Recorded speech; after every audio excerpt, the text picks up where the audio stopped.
Alright, we're talking about regions now. Regions are all about areas of land, physical areas of land, that have something in common with other areas. Now you can have regions that have something where the land itself has something in common with the area around it, or the people living on that area have something in common.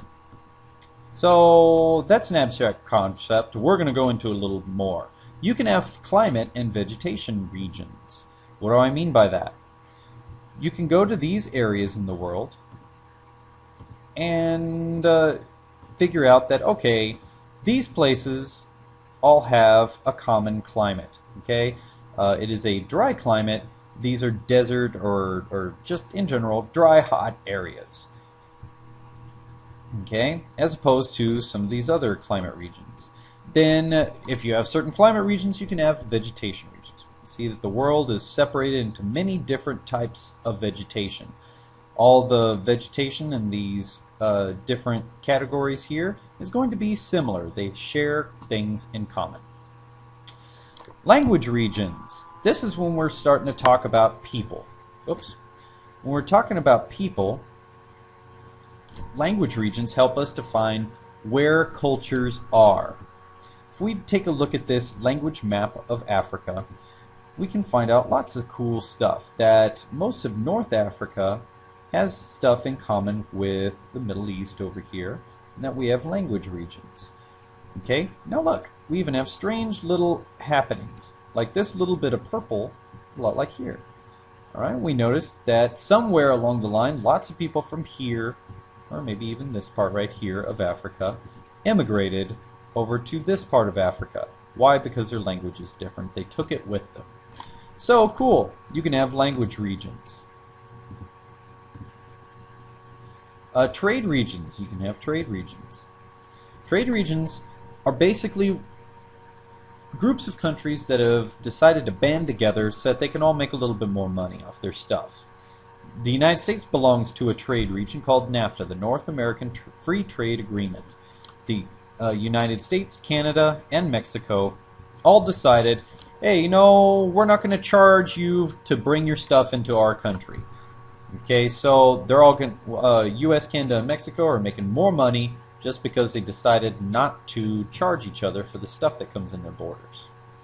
OPEC is the Organization of Petroleum Exporting Countries. This is a different type of trade region. You can see it's kind of disconnected here. You have places all around the world that have decided to join it, but they have one thing in common, oil, and they like to sell it to the rest of the world. So they decide to band together as a region and say, you know what, we're going to dominate global politics and say what price oil is going to be at. The European Union. Much like NAFTA, these countries of Europe have decided not to charge one another for transporting their goods into their country and trying to sell them. So everybody makes more money. River systems are also regions because rivers provide drainage for huge areas of land. So you can have a physical feature such as a river giving rise to a region. You can say that this is the border of the Amazon River drainage basin, and that makes this whole area a region. More relevant to the United States, we have the Mississippi River. It has created a drainage basin as well. That's a region. Religious regions. Okay, if we take a look at religious regions, we have places where you have certain religions are very common and certain ones are not. We can look over here and see that we have several types of Christianity. 3 different types here, which can be mainly found in North America and across Europe and Russia. Then we have our second largest religion as being Islam, where we can find it all across here and here. We can easily find religious regions and say, okay, these people have things in common. That's what regions are all about, finding stuff that's in common. Political regions. These are all about borders. So nations are political regions. Each one of these has borders, and inside of those borders, here's the nation of the United States. Inside, we can see that there are many different smaller political regions called states. And in each state there are a number of counties. And in each county there can be a number of cities. Okay, so those are all political regions.